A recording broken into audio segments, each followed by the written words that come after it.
What's up, everyone? So this is the final chapter in the story of Predator Kills the Marvel Universe. The story continues with a trio of heroes in New York City, which include Spider-Man, Iron Man, and Wolverine. Tony would say the enemy they face is overpowered, so we should be on the same level as them. He tells the others to pick an iron suit.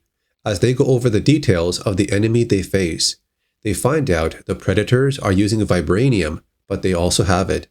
Now a battle between two sides would begin, but our heroes know the city and mountains better than the enemy.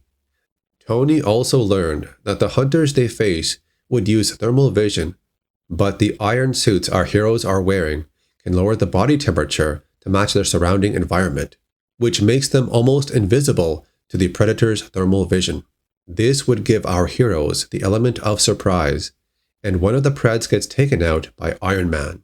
A local news team flies in with a chopper, trying to get footage of the battle, but they just get in the way, and the pilot gets taken out by the Preds.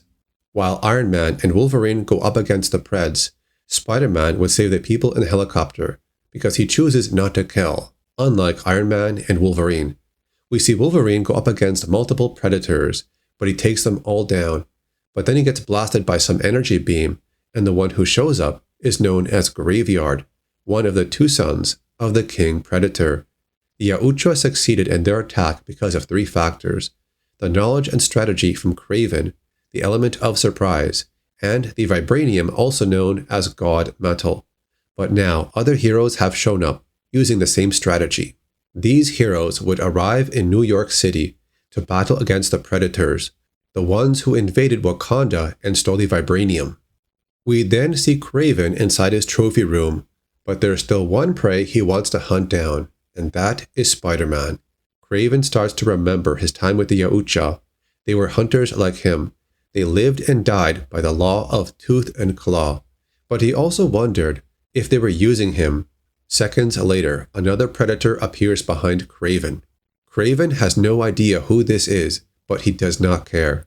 He wants to be known as the greatest hunter in the galaxy, but he does not survive this battle. Predator X was designed by Dr. Cornelius. During the story of Spider-Man vs. Predator, he was able to capture one specimen and used it to hunt down other targets. We go back to the dark side of the moon. Sue Storm is captured by the Predator King, but he did not study Kraven's list of targets. He was an arrogant general that stays behind as he sends his troops to war, so he does not know or care who Sue Storm is. But this was a mistake. Because she could be more powerful than he expected, Sue would use her force field on the king by ripping him apart from the inside. She then attacks the other Predators and would use her power to cause damage to the reactor. This would release massive amounts of energy, resulting in a huge bomb. The explosion lit the sky and shook the air. This could be seen from Earth.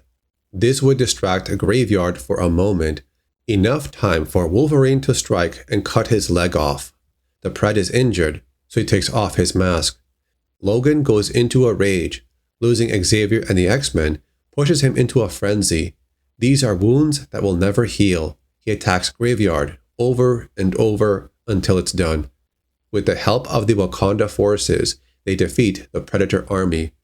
After Predator X took down its target, which was Kraven, General Pet would then order the decommission of Predator X, but Dr. Cornelius would disagree. There is still one hunter among them. This hunt is over, but the story of Predator X is just beginning. The end. For now.